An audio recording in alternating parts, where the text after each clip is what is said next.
what happens is, instead of becoming a value-added tax, the value becomes the tax-loaded value. And this is what we are suffering from, we have been suffering from. It is a tax-loaded value rather than the value-added tax. To take care of this, the GST regime, which was introduced from 1/7/2017, only one mention is enough, and that is, if you see the statement of objects and reasons for the Constitution 122nd Amendment Bill, which was later enacted as Constitution 101st Amendment Act, and my learned legal fraternity may take note of this. This is going to be very important. The statement of objects and reasons, inter alia, very clearly says that objective of GST is to eliminate cascading effect of tax. This is the objective in the Constitutional Amendment Bill, later enacted from 3/9/2016 as a Constitution Amendment Act. So this is a mandate. This is the constitutional objective behind introduction of the GST. This has been also repeated in the FAQ released by the Ministry of Finance on 3rd August 2016. Question number 1 and 2 may kindly be referred to, where they are actually claiming that GST through the credit mechanism will eliminate the cascading effect of tax and a comprehensive benefit of input tax credit will be allowed. So these two aspects we will keep into mind throughout our discussion. Coming to the entire mechanism. So one thing is very clear, a seamless, uninterrupted, comprehensive input tax credit chain is the heart, is the essence of the entire value-added tax, or the GST as we now call it. And whether this has been, at least this object to a substantial level has been achieved, or we are seriously lacking into this, for this we will now refer to the various provisions. I will try to not get into too many of statutory provisions or reading down them. I will just try to give you a reference as well whenever it is possible. And I'll try to give some citation of the judgments to the extent possible. There are many relevant statutory definitions which we will, just excuse me, I think there are some voices coming from the participants. Could you just, everybody can mute it. Yeah. So, coming to the relevant statutory provisions, the certain definitions which are there are all under section 2. I will refer to it as and when the discussion progresses. Coming straight to section 16, chapter 5 of the CGST Act governs this entire mechanism of SENVAT credit, input tax credit, and it covers, it starts with section 16, which says eligibility and conditions for taking input tax credit. Section 16, subsection 1, very interesting language used in this section. It says every registered person shall, I'm only reading the relevant part. If you see section 16(1), it says every registered person shall be entitled to take credit of input tax charged on any supply of goods or services or both, used or intended to be used in the course or furtherance of business. Three propositions come out from this section 16(1), which is fundamental. The one is registered person. 2, availment of credit on any supply which is used or intended to be used. And the third one is which is to be used or intended to be used in the course or furtherance of business.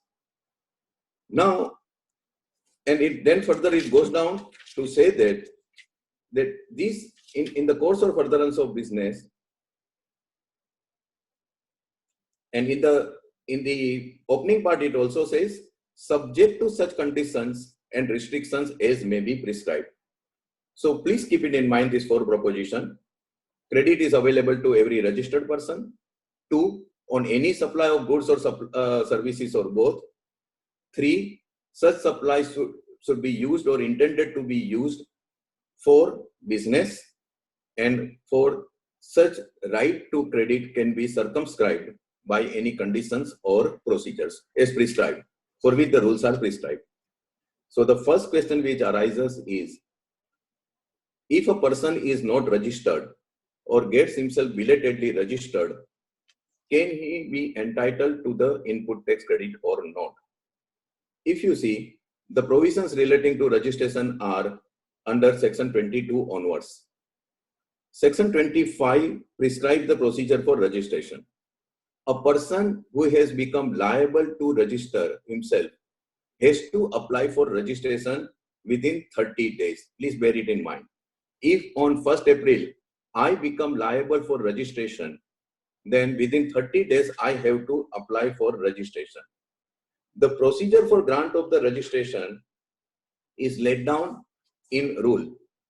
And that rule says that so long as a person has applied for registration, Rule 9 and Rule 10 of CGST rules, if the person has applied for the registration within the prescribed time limit of 30 days, then the registration has to be granted within 3 days of the application. Or if there is an inquiry, within 3 days he has to send the notice. 7 दिन में उसका जवाब देना है, और within another 7 days the officer has to grant the registration. और इस तरह से अगर if this registration is not granted within 3 days or 7 days, then the registration is deemed to have been granted. So it will take effect, and it will take effect from the date on which he became liable. So अगर 1st April को मैं registration के लिए apply कर रहा हूँ, मुझे if I become liable to registration, and मैं अगर 15 April को registration के लिए apply कर देता हूँ, then in that case my registration certificate will be effective from 1st of April. And that being the case, from 1st April till 15th April, the certificate is issued to me only on 15th April. Whatever supplies I have actually procured of goods or services to, I will be entitled for the credit. However, then it goes on to say that if there is a delayed application for registration that is beyond 30 days, then in that case, the registration will be effective from the date of grant of registration certificate. So instead of within 30 days, if I apply belatedly, say after 40 days from my becoming liable to registration, then my registration will not take the backdate effect. It will be only from the date of registration. In this case, suppose if I apply on 10th May instead of before 30th April, registration will be applicable from 10th May. Then my entire credit on the purchases from 1st April to 10th May can be in jeopardy, because during that period I was not registered, cannot be deemed to be registered also. And here there is a departure from the earlier practice where Senvet credit there were no use of the word registered person. Rule 3 of the Senvet credit rules only said every output service provider or manufacturer shall be entitled to take the credit.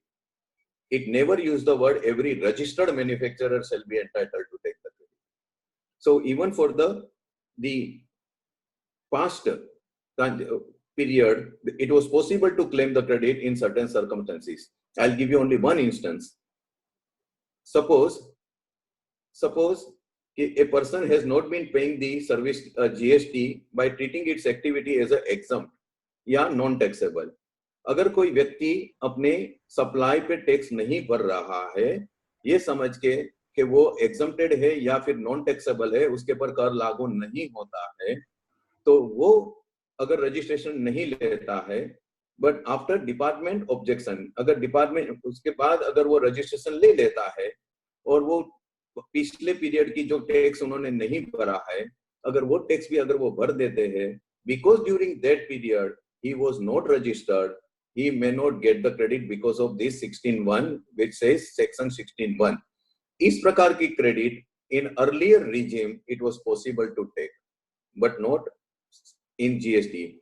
काफी debatable है, इसके पर ज्यादा किसी ने गौर नहीं दिया है. This can become a subject matter of dispute in coming days.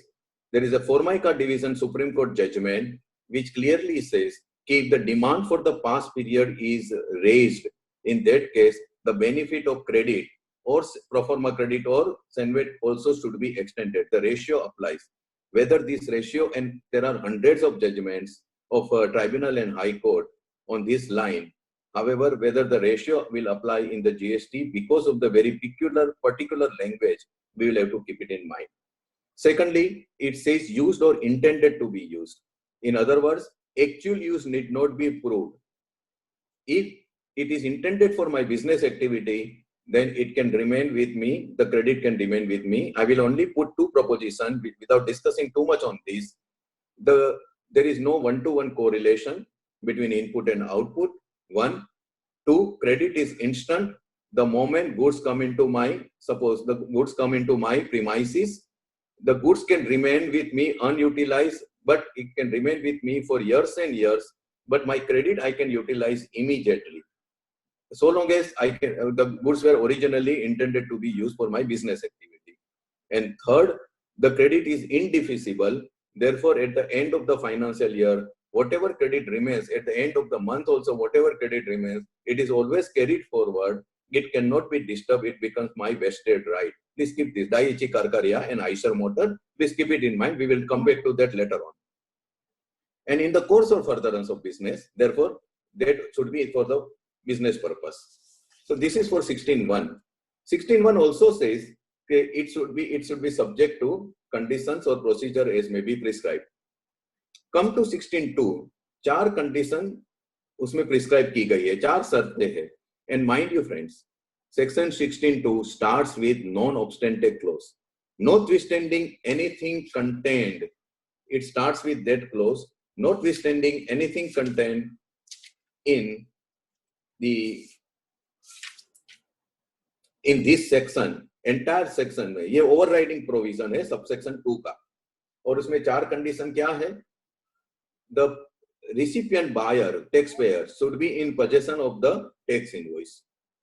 2, he should have received the goods or services. 3, the tax on the supply received by him should have been paid by the supplier. And 4th, he should have filed the return under section 39(1) as prescribed. These are the 4 conditions. The first is quite easy. Mandatory invoice is compulsory, because tax invoice is the only document on the basis of which the credit is availed. Coming to the receipt of goods or services. The receipt of goods or services is services being in the intangible. The question of actually storing, physically inventorizing does not arise. I have to just say, if an advocate gives a services to the client, the moment advocate gives the advice is received by the buyer, by the client, and it is consumed there and then. The client may or may not act upon it. That is not the relevant factor. Any professional giving advice, the advice is immediately consumed. So the receipt and consumption here takes place at the same time. However, for the goods, the physical receipt is must. The only explanation to the section 16.2 here is says where there is a bill to ship to transaction, in that case, on the instruction of the buyer, when the goods are supplied to a third party, then they are deemed to have been delivered to the third party when the goods are actually put into the movement of the goods. That's in the course of supply. So here there is a only restriction where there is a bill to ship to transaction, there is a relaxation. Otherwise, when the buyer and the consignee both are same, then physical receipt of the goods is compulsory. This is the second condition. Then third is the tax is paid by the supplier. Now this has been a subject matter of serious controversy. This provision, first of all, let me say, this provision was never there under Central Excise or Service, that is, in the Standard Credit Rules. This provision was never there. This entire provision is basically a legacy from the state VAT authority, state VAT laws. The whole controversy major started in the case of the Mahalakshmi Cotton in the Bombay High Court judgment, and then there has been this court. This is 370 2012 TIOL 370 Bombay High Court, where if the supplier is found to have been bogus or fraud, or he has not deposited the tax, even if he is a genuine person, the buyer cannot be allowed the VAT set off. And this is controversy. Then thereafter, every state has been in every state there have been disputes and disputes. Every day we are now finding new disputes on this line and whether this provision is valid or not. The buyer not depositing the supplier not depositing the tax can happen for many reasons. Either supplier himself is a bogus the entire time, or is a fake invoice or a bogus invoice. There is a tax invoice, or he himself, basically there is a fraud in short. The second, supplier has a genuine difficulty at not paying the tax. For any reason, he could not file the tax or because of some financial difficulties. There could be some technical difficulties. There are any number of reasons. Supplier by mistake also may not have actually uploaded his supplies onto the return. There are any number of reasons by which the supplier might have not paid the tax. Some good, some bad. The question here is, for this very reason, buyer can be denied the credit or not. This is going to be a major issue for years and years under GST as I foresee it. Let us see what is the position now legally. The one case is of Supreme Court in the context of VAT, Arise India Limited, 2018 TIOL 11. In this case, the supplier had not paid the tax because his records were destroyed in fire. Sale tax authorities, however, proceeded against the buyer. Matter went right up to the Supreme Court.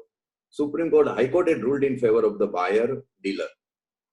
The Delhi High Court had actually upheld the buyer's claim for the supplier's fault, I cannot be penalized. In fact, in this case, seller had been proceeded against at a very later date, who had later on said also, I am willing to pay the tax. This is beside the point. However, just because the purchases were bona fide, there was nothing untoward attached to that purchase. Simply because seller did not pay the tax, the denial of the VAT credit was not approved by the High Court. Supreme Court upheld the High Court order on this point. There was further argument from the revenue side that there are certain non-bona fide purchases also. Supreme Court has merely permitted the revenue to raise this point before the Delhi High Court and then move further. So the one proposition, if there is a bona fide issue arising at the stage of the seller or supplier, because of which he has not paid the tax, the buyer cannot be denied the credit. One. There is another judgment of KK Industries. This is in the context of a central excise, 2013 TIOL 41 Supreme Court. Supreme Court here also upheld the tribunal decision whereby the moderate credit had not been allowed to the buyer. And friends, the ratio of all these judgments laid down in this judgment can prove to be extremely critical and crucial while dealing with the GST in the similar circumstances. A criteria of reasonable care was there in MODVAT and even under SENVAT. That criteria, that phrase is nowhere you will find in the context of input tax credit. A buyer has to take a reasonable care. Even that onus was there under SENVAT credit. But this reasonable care also has been commented upon in this particular ruling by saying that a reasonable care cannot go beyond certain limit. And if there is a practical impossibility to determine that my supplier is paying the tax or not, that cannot be, then it cannot result into the denial of the credit to the buyer just because the supplier has not paid. The third latest judgment is of Tarapur and Company in 2020 TIOL 93 Jharkhand High Court. This judgment has come on 17/12/2019 only. There are on the similar line, there are very pertinent observations whereby the High Court has quashed the demand against the petitioner raised by the VAT department on the ground that the buyers, sellers or suppliers have not paid the tax. Coming back to the another side on this, that what happens if the buyer or the seller is a fraud or there is a bogus transaction or the fake invoice. Under these circumstances, whether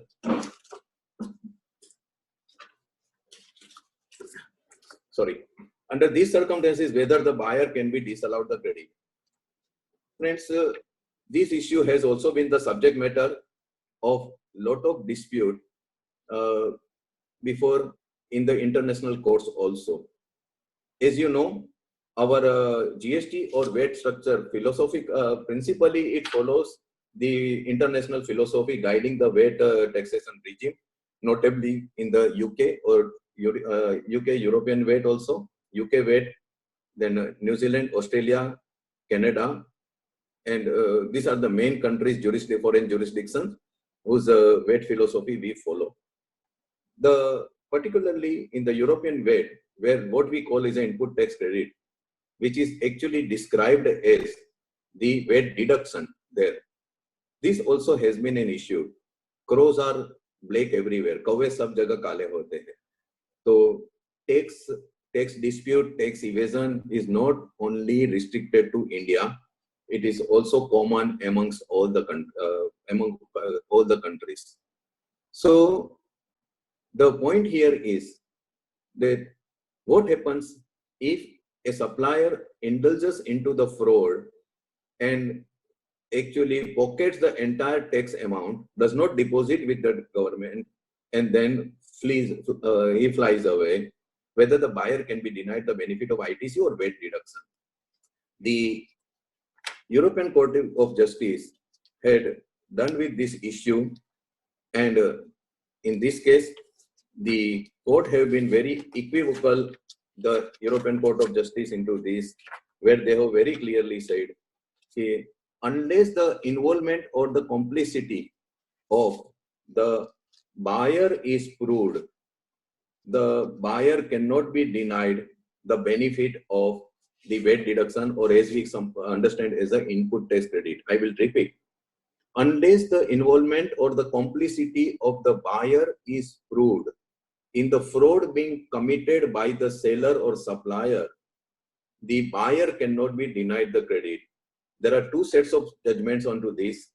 European Court of Justice, one is Optigen C354/03, Fulcrum 355/03, and the Bond House Systems C484/03. In another group of cases, European Court of Justice has said, that is Excel Kittel 439/04, Ricolta 440/04, and Ricolta's recycling. This, the principle laid down without actually citing these judgments has been beautifully captured by the Punjab and Haryana High Court in case of Gerulal Balchand versus State of Haryana, 2012 to SCC, Supreme Court cases 781. The Punjab and Haryana High Court says, law cannot put such onerous responsibility on the SSE. Otherwise, it would be difficult to hold the law to be valid on the touchstone of Article 14 or 19 of the Constitution of India. A statute has to be read in such a manner so as to do justice to the parties. If it is held that the person who does not deposit or is required to the tax would be put in an advantageous position, and whereas the person who has paid the tax would be worse, the interpretation would give result to an absurdity. To conclude, no liability can be fastened on the purchasing registered dealer. I will repeat. To conclude, no liability can be fastened on the purchasing registered dealer on account of non-payment of tax by the selling registered dealer in the treasury unless it is fraudulent or collusion or connivance with the registered selling dealer or its predecessors with the purchasing registered dealer is established. A similar view has been taken by citation is 2012 to Supreme Court cases 781, Punjab and Haryana. Then there is a Madras High Court judgment on the similar line, Sri Lakshmi Textile, 2015 TIOL 2403. Then Vinayaka Agencies, Madras High Court. Yeah, 2015 TIOL 2403. Vinayaka Agencies 60 BST 283, Madras 60. Then Gujarat High Court, Modi Oil Industries 2016 TIOL 1504. Then Tata Motors Limited 294 ELT 394 Jharkhand. Juhi Alloys Limited 302 ELT 487 Allahabad. So to conclude, friends, my personal view is this, that notwithstanding the condition of the payment of tax by the supplier, the buyer cannot be disallowed the credit mere on account of the failure on part of the supplier. The very validity and maintainability of this particular condition, according to me, is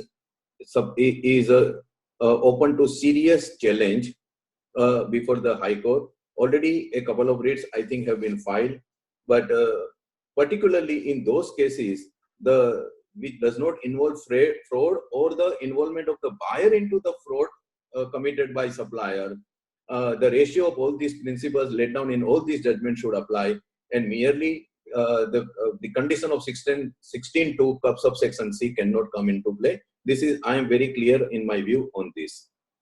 The last condition says that he has filed the return under section 39. There has been some confusion about the he refers to whom, whether to the buyer or whether to the supplier.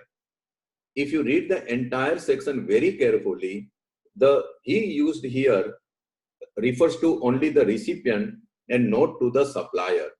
In other words, as far as the supplier is concerned, for availing the credit by the buyer, it is restricted only the payment of tax by the supplier. The filing of return is not actually relevant for the supplier, for the buyer to take the credit. And as we know that unless and until the buyer in this digital system, unless and until everything is online, the buyer files the 1 and 3B, he cannot actually take the credit.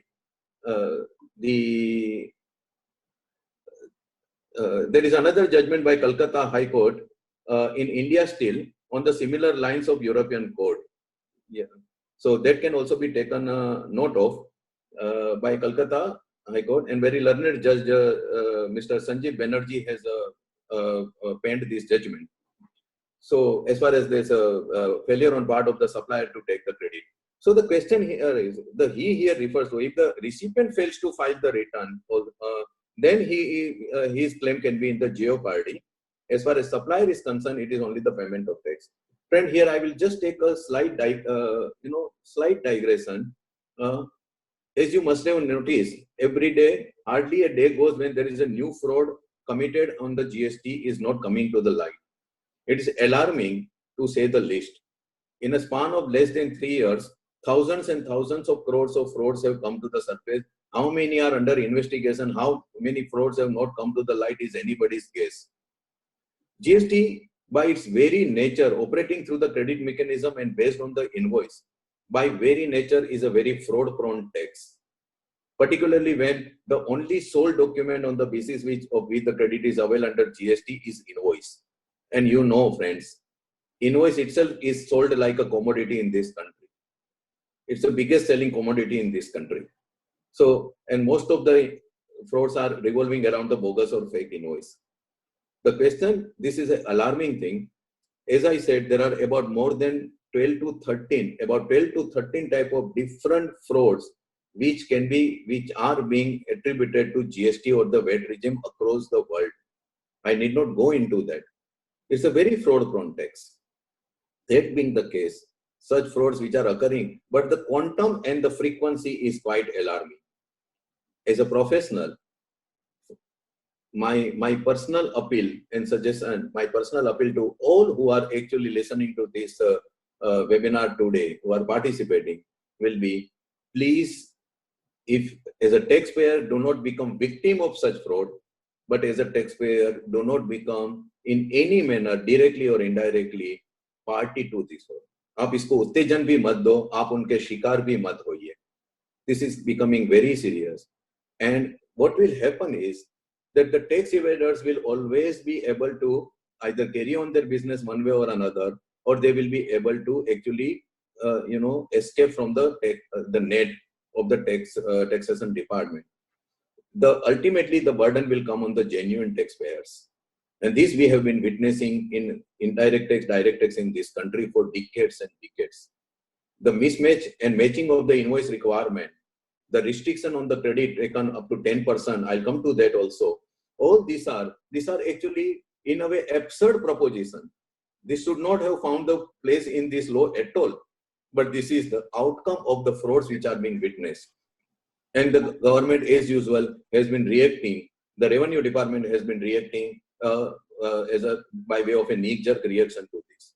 And the laws are being made impractical. Laws are being made strict in the name of they are being made impractical, though the fraud continue and the genuine taxpayers suffer.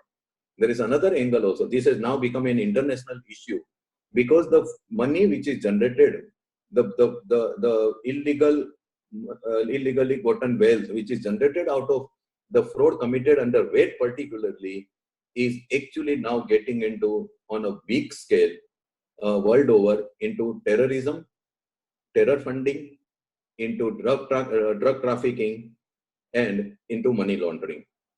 Here a question of national security also arises.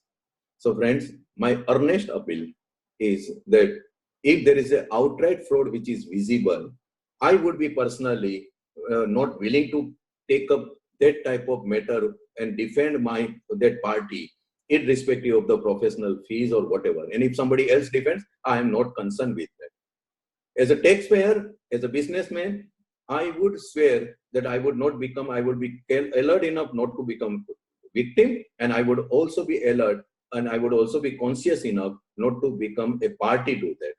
This is in our own interest, even whether we call it in the national interest or not, it is on our own interest, because sooner or later, all such fraudulent activities will boomerang upon us if we are not careful.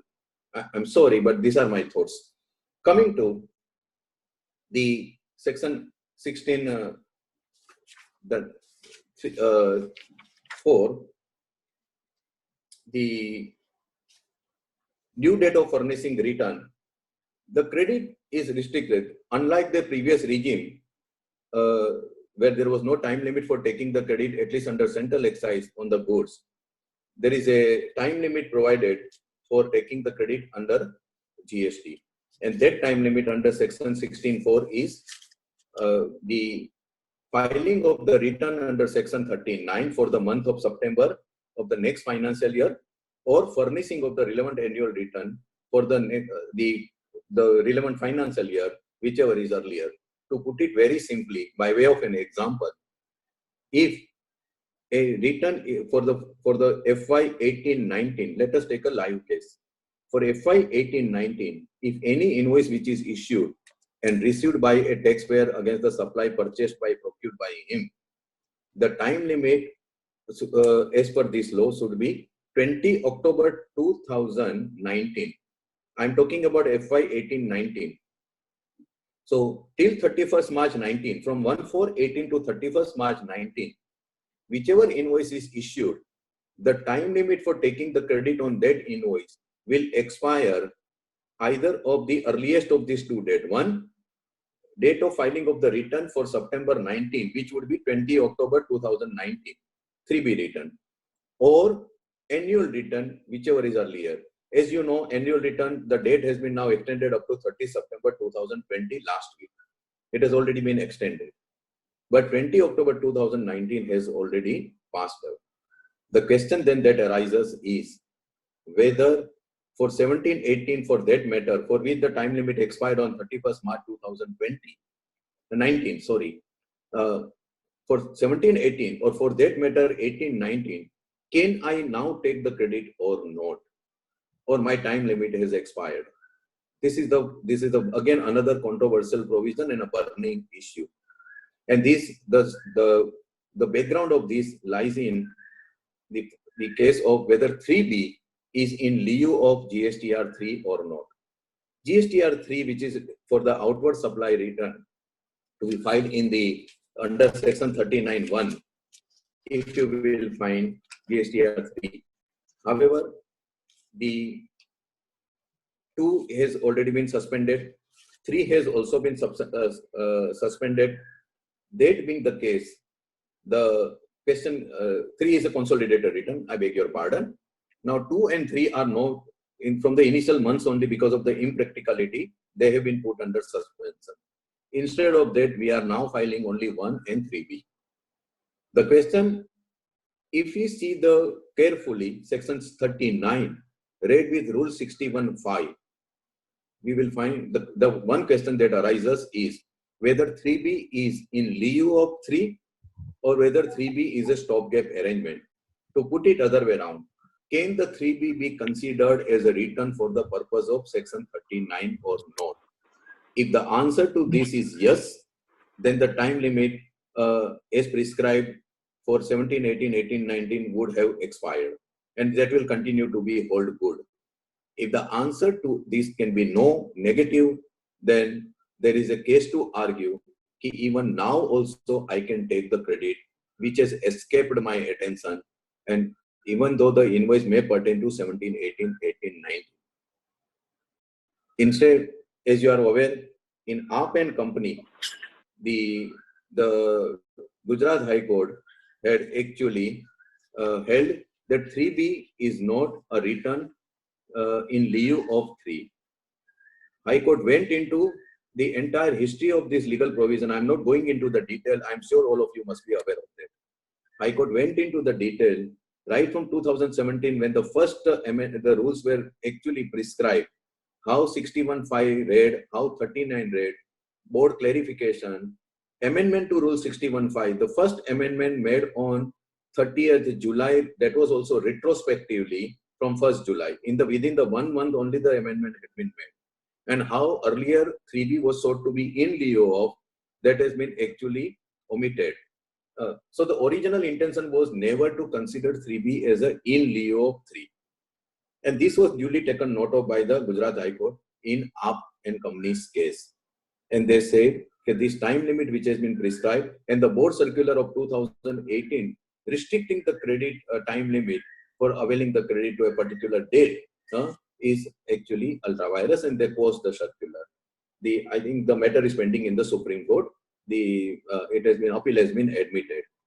While all these controversy were going on, a retrospective amendment was made in the Rule 61(5), and in that Rule 61(5),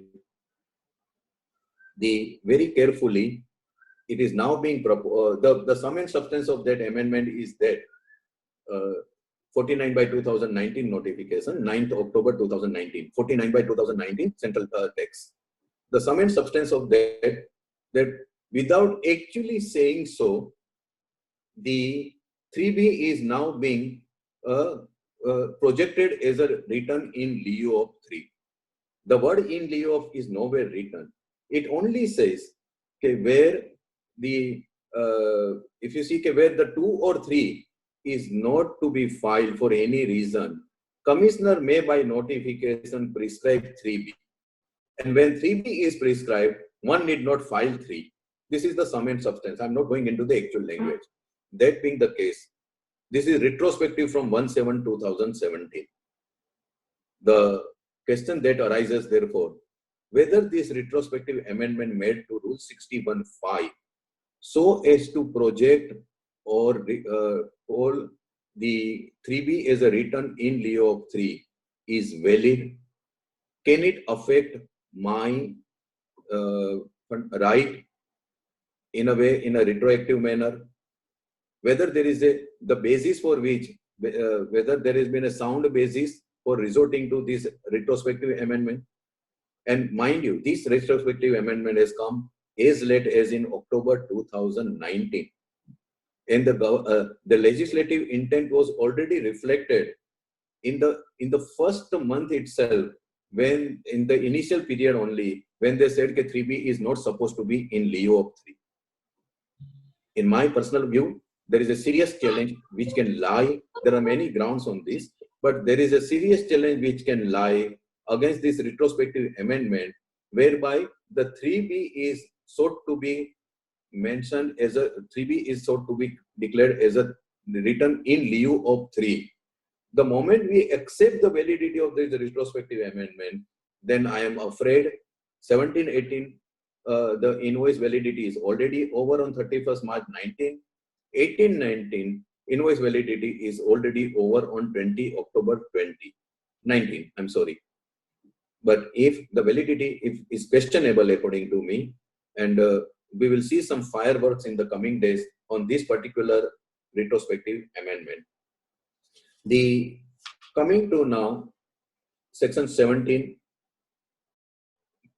block credit or the apportionment of credit. The block credit, as I said, that input uninterrupted, seamless, comprehensive credit is the cornerstone of the GST regime, without which the whole value-added tax and the cascading effect of tax objective cannot be achieved. However, it may not be practical and possible to allow the credit on each and everything, because for that every single activity will need to be taxable, or and there has to not be any exemption, which again is practically not possible. Every country has their own compulsions and the philosophy and the tax policy to take certain items and not to take certain items. The moment exemption comes, or the credit chain is broken, and therefore it is always said that the exemption should be minimum under the GST regime, because it creates disruption. The of credit is the fruit, the outcome of this. If my final activity does not pay the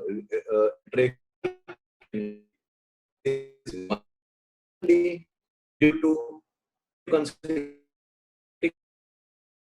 or sociological consideration, we are Mr. Seth, some problem is there. We cannot hear. Mr. Seth, we cannot hear. We cannot hear. There is some problem in video also. Low. Network bandwidth is low. So the voice is cut. Check your internet connection. Is it? Can you? Right now, I think. Hello. Yeah. You talk. You please talk. It is clear now. You just please. It is clear. The video is not working properly. Video. Now you can start. Now clear. Start. Yeah. Okay.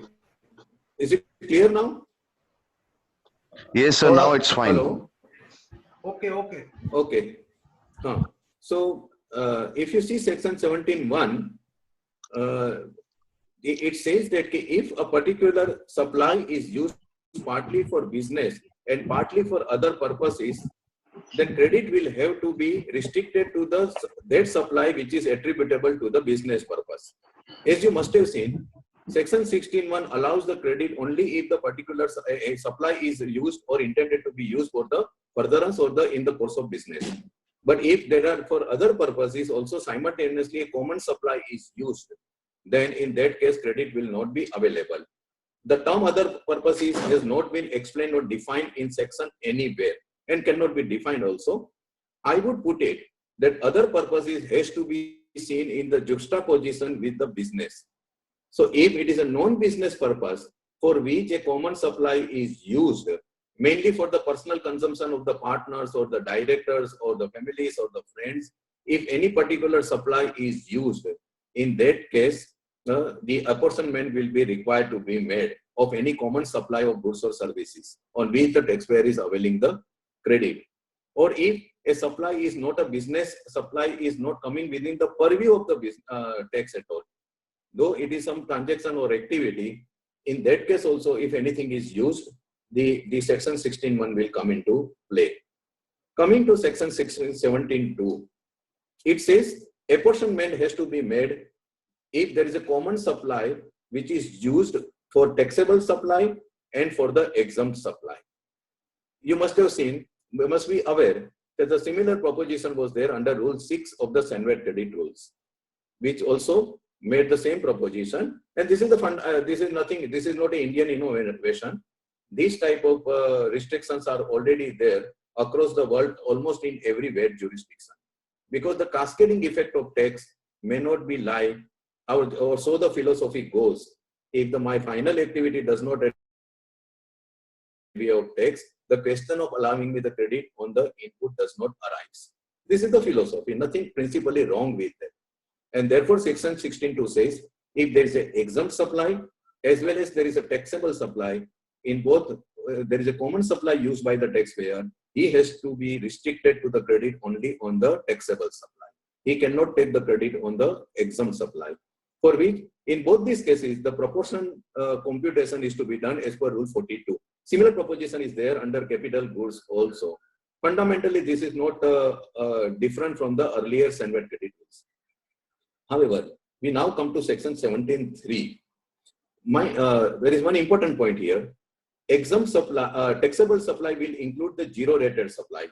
In other words, exports, supply made for exports on payment of tax, or supply made for exports under annuity or bond without payment of tax, or supply made to SEZ unit or SEZ developer. Zero-rated supply has been defined under IGST Act, as you are all aware. So, this type of zero-rated supply will come the category of taxable supply for the purpose of apportionment of the credit. Therefore, credit attributable to zero-rated supply will not be required to be reversed. Only credit, though there is no tax which is paid on such zero-rated supply. This zero-rated supply is a new concept for India, though it is a part of VAT legislation across the world. There is a difference between the exempted supply and the. In case of exempted supply, it is exempted by notification, and therefore the credit is not available. In case of zero-rated supply, it remains taxable. However, the credit benefit is still granted, mainly on the export. Position. Consumption tax. So if the consumption takes place outside India, no tax. If the consumption takes place inside India, within India, then there shall be a tax. Imports are taxed under GST and exports are not taxed under GST. And this is also being achieved in case of exporters by allowing the refund of the credit paid. The credit is always allowed. So this aspect should be kept in mind.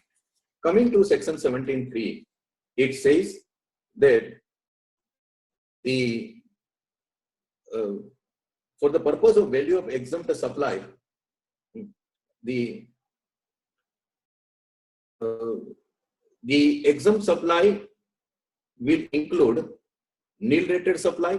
This is the definition under section 2, subsection 41. Exempt supplies include nil-rated supply, wholly exempt by notification under section 11, and the non-taxable supply. Again, is there a problem again? Hello? Hello? Yes, sir. There's a voice breakup. It's Oh, voice breakup. It's coming, sir. yeah, because Actually, your network any bandwidth is problem. low. That's why. The problem is occurring.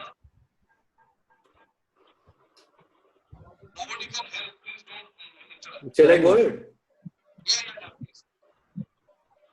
Shall I go ahead? Okay, carry on. Yes, sir. You can proceed. Okay.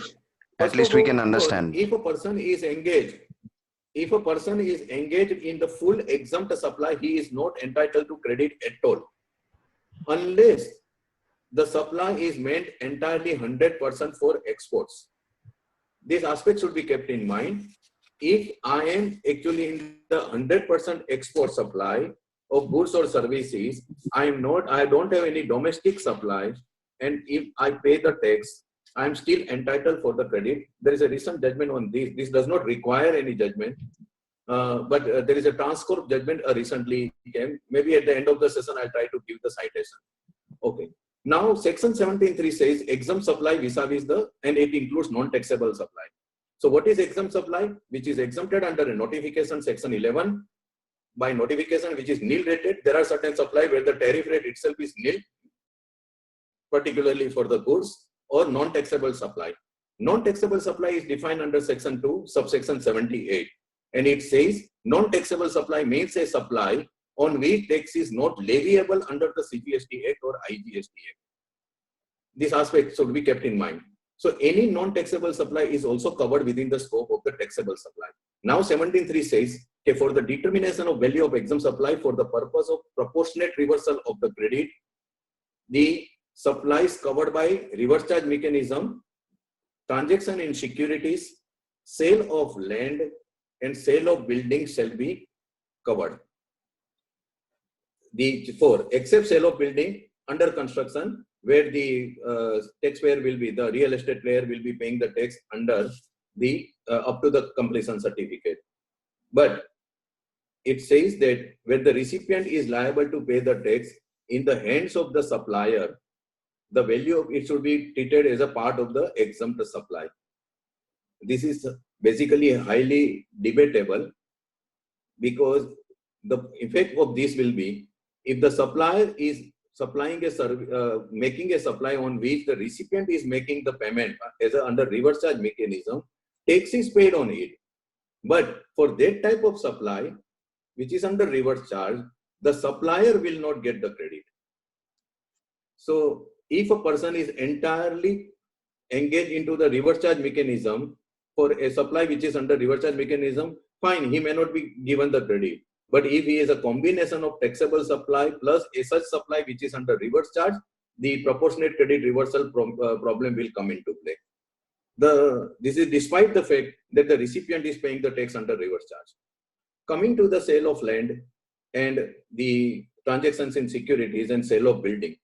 As friends, you are aware, sale of land and sale of building are covered by Schedule 3. Schedule 3 says transactions or activities which are neither supply of goods nor supply of services. The first question that arises here is whether Schedule 3 can be considered as a non-taxable supply or not. In my personal opinion, the Schedule 3 cannot be treated as a non-taxable supply and therefore it cannot come within the scope of exempt supply per se. I'll come to 17.3 later. It cannot come within the scope of section 17.3 exempt supply at all.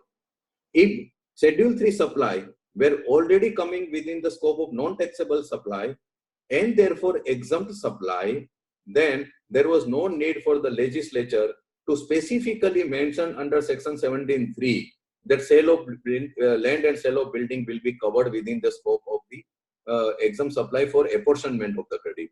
If it was already covered within the scope of exempt supply, and this is not by way of an abundant precaution, this is a substantial provision which has been actually made. So, being neither goods nor services, Schedule 3 cannot be treated as a non-taxable supply. Other larger question that can arise here is, and this is a proposition which carefully needs to be considered, can sale of land and sale of building be put under Schedule 3 and thereafter can be put under the exempt supply at all? I will summarize my view very quickly. One, non-taxable supply says the supply of goods or services or both on which there is no tax payable, leviable. The word leviable connotes that the word leviable suggests that otherwise that supply should be capable of being taxed under GST. If the supply is not capable of being taxed under GST, the question of leviability does not arise. Sale of land and sale of building, being a transaction in immovable property, are outside the purview of the GST at all constitutionally. Their inclusion in the Schedule 3 and subsequent inclusion under section 17.3 for apportionment of the credit, in my opinion, may not be maintainable. A serious constitutional challenge lies here. There was a unfounded apprehension expressed by mainly the professional fraternity by the professional fraternity by saying that the service definition says services means anything other than goods, and therefore even the transaction in immovable property will also come under the service tax, under the GST. Actually, this was basically apprehension was totally unfounded according to me. The question here is that because the land and building being the immovable property and GST Constitutional Amendment Act and the tax itself is only on the supply of goods or services or both, a pure transaction in pure immovable property cannot come within the scope of the GST at all. If it is not constitutionally permissible to levy GST, the question of leviability does not arise, and therefore it cannot come under non-taxable supply. Therefore, its inclusion under 17(3) and to restrict the credit or reverse the proportionate credit attributable to the sale of land or sale of building is a provision which, according to me, a serious challenge is exposed to a serious challenge. The other part, take a case of alcoholic drink for the human consumption. Now, that is constitutionally out. It cannot be brought within the scope of GST. Can it be treated as a non-taxable supply and exempt supply? In my opinion, no. The same. And you see the absurdity of this provision, the friends. Suppose a chartered accountant is having an ancestral land in a native. He is otherwise running a professional practice and he is actually paying the GST, availing the ITC only. He decides to sell that property, that land decides to sell it.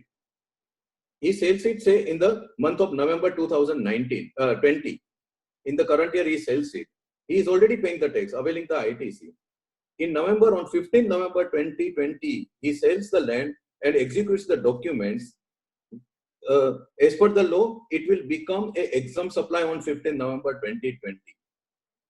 And therefore, he will have to reverse the credit attributable to common supply, whether security, maintenance, telephone, all this credit he will have to reverse proportionately. How is he going to determine this?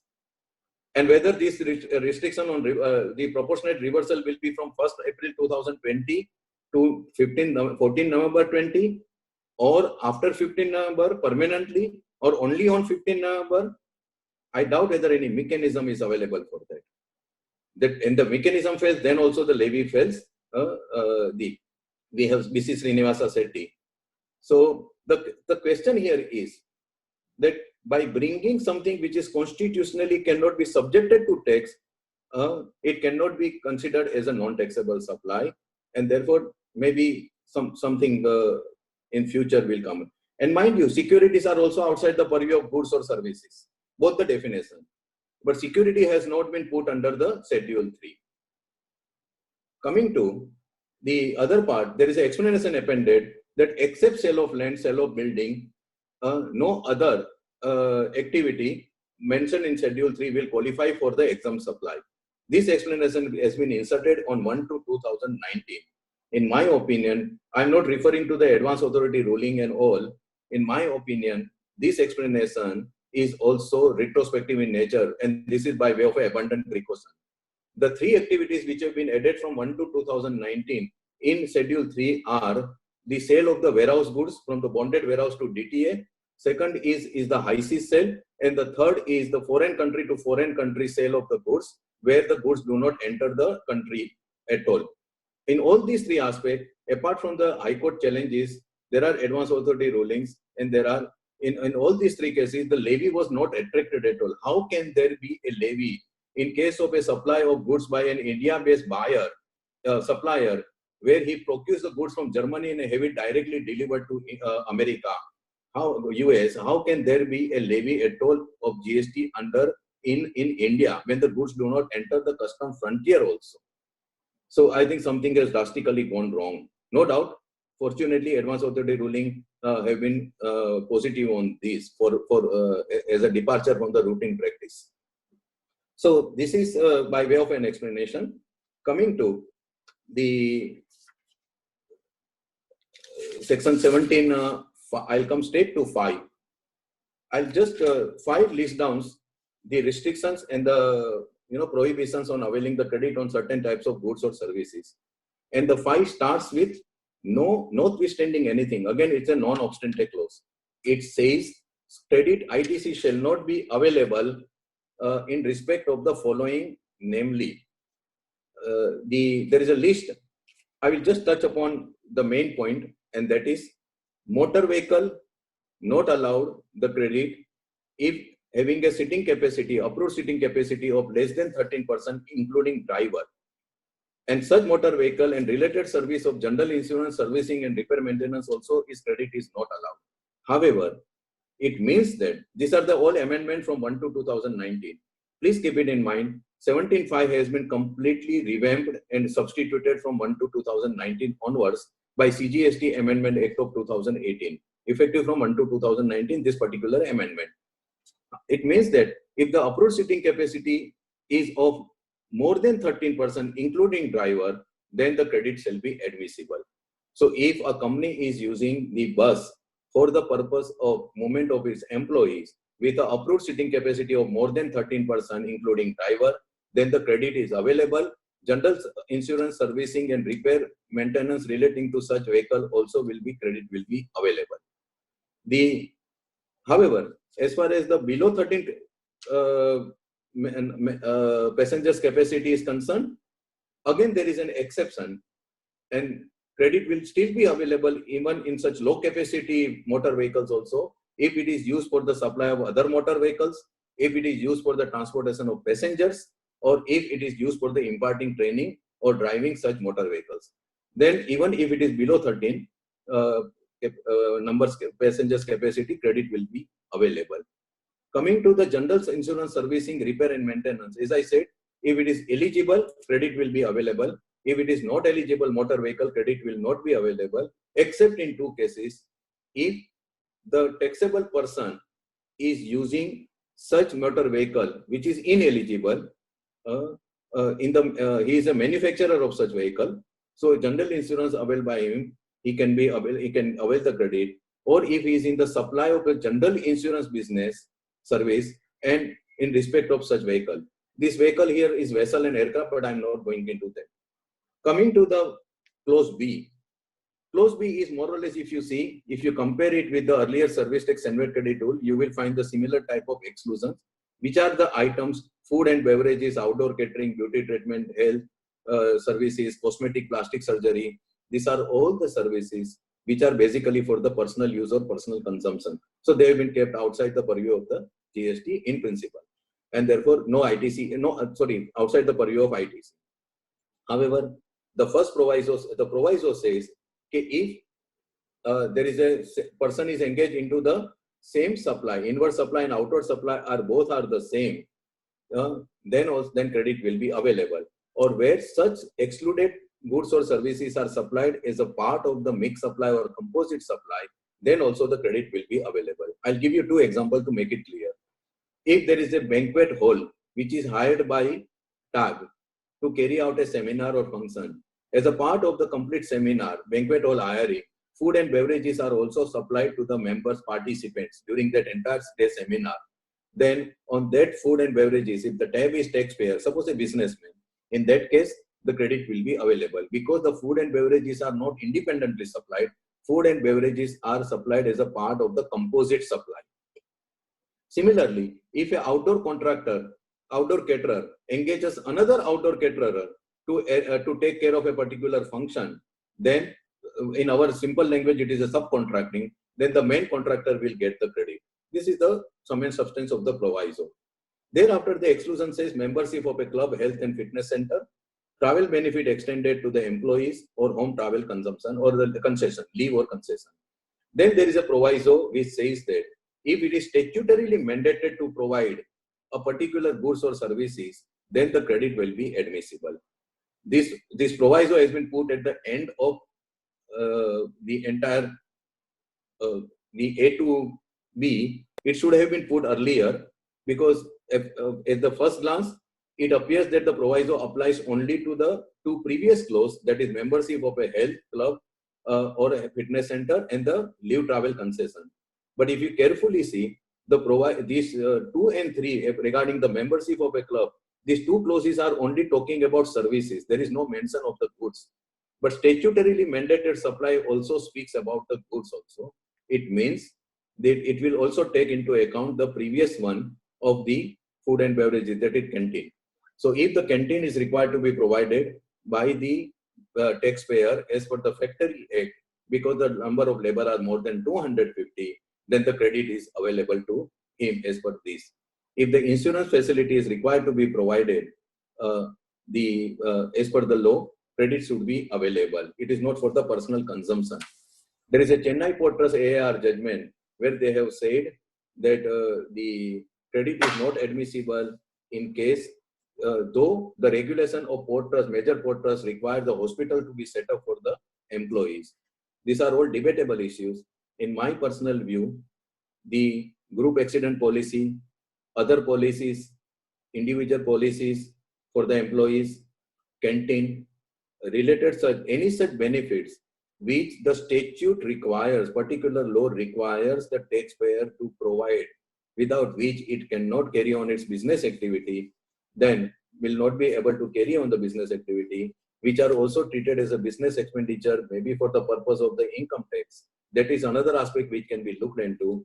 It will not be hit by all these exclusions at all. That is my personal view.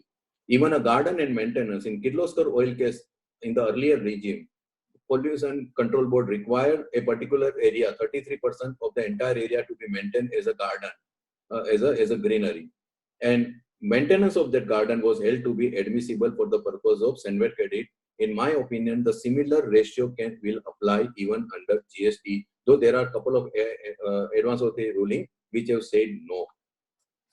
Coming to the C and D works contract, I'll try to conclude in another 10 minutes. Will it be okay? Hello? I'll try. Yes, sir. You can definitely proceed, sir. No problem. Okay. No problem, Now, sir. So now coming to 17C and D. C and D are quite interesting and very, very controversy prone proposition. It seeks to basically, it is hitting real estate players mainly. No credit on works contract service unless it is an input service for further supply of works contract service. So if the contractor and the main contractor and the subcontractor both are engaged into works contract service, between them, the credit facility will not be debarred. They can take the credit. But otherwise, if the works contract service is supplied for construction of an immovable property other than plant and machinery, then the credit is debarred for construction of an immovable property. And the second clause says, goods or services or both received by a taxable person for construction of an immovable property, either on his own account or including when it is used for the furtherance of business, credit will not be allowed. In both these cases, the main issue is about, second issue just now, which has been in the limelight recently. If a real estate player, if a builder constructs the commercial mall and lets out the space on leasing, and on the rental, if he is paying the GST, can he be allowed the credit? Whether under 17(5)(d), can he be disallowed the credit on the input like cement, steel, etc., which he has used for the construction of the commercial mall to be lent out ultimately? The section says no. Department view no. More or less, the concurrent professional view across the country, including taxpayers, no. Very recently, Odisha High Court, in the Safari Retreats case, as you are aware, has written down this proposition. They have bring down, it is 105taxman.com 324. The High Court has actually read down the entire proposition and said that if I construct the commercial mall and by using the entire proposition, Odisha High Court has read down by bringing out the distinction, without going into the nitty-gritty, by bringing out the distinction between the credit otherwise available and being restricted only because. So if I construct the building, commercial building, and sell the offices before completion certificate, I am required to pay the GST and entitled for the credit. Even today, I am entitled for the credit if it is a commercial construction. But the very commercial construction, if I undertake and then lease out the unit on which I am paying the GST, I am not entitled for the credit. High Court says, okay, this is a irrational classification, categorization, and they have read down the entire provision in the credit. No doubt is expected. It is right now in the Supreme Court. However, this is an important judgment. The other question, this is actually roots in the earlier philosophy under the pre-GST era. Till 2011, there were no such restrictions on availing the credit on the construction of the import property for any purpose for the leasing out. The issue started in 2011 because there was a Samvita Storage Company case where the High Court had held if the warehouse is constructed and it is used for the leasing out or the hiring of the warehouse on which service tax is paid, credit cannot be disallowed. And this was prior to 2011. And for some reason, the revenue did not like this proposition. Then there are series of judgments on this. And finally, they amended the entire law in 2011. And the latest, on all the previous judgment, if one is interested, you will find the reference to all these judgments on the similar type of issue. You will find in Regency Park Property Management Services. Regency Park Property Management Services. It's a recent judgment on 29 January 2020 TIOL 549 Sisted Delhi. 549 Sisted Delhi. All the previous judgments have been discussed. However, please be careful that there is a clear distinction made before April 11 and post April 11. 2020 TIOL 549 Sisted, 549 Regency Park Property Management. After April, such restriction was placed. This restriction has been unfortunately continued even under the GST regime, which has now been read down by Safari Retreat. The question will also come into whether the factory building construction will be hit by this restriction or not. I think the same ratio of Safari can be applied if somebody is setting up the plant or factory, new factory for the manufacture of the goods on which ultimately he is going to pay the GST. The credit cannot be disallowed in my opinion. The other exclusion which are built into this proposition is plant and machinery are excluded. So if it is meant for the plant and machinery, then the steel, cement, etc. used for the purpose of plant and machinery can be availed. That is what it is actually provided. And the other part is about capitalization. If you see the explanation to D, clause D, it says the construction includes reconstruction, renovation, etc. to the extent capitalized. So if I do not capitalize, then I am entitled for the credit, a particular expenditure. Plant and machinery is a separate thing. Take a case of a real estate player. For hypothetically, a real estate player, when he constructs the unit, residential or commercial, at least residential, let us say, he always call it as a stock in trade for the purpose of accounting and the business. It is never capitalized. And therefore, because it is not capitalized, the credit is available.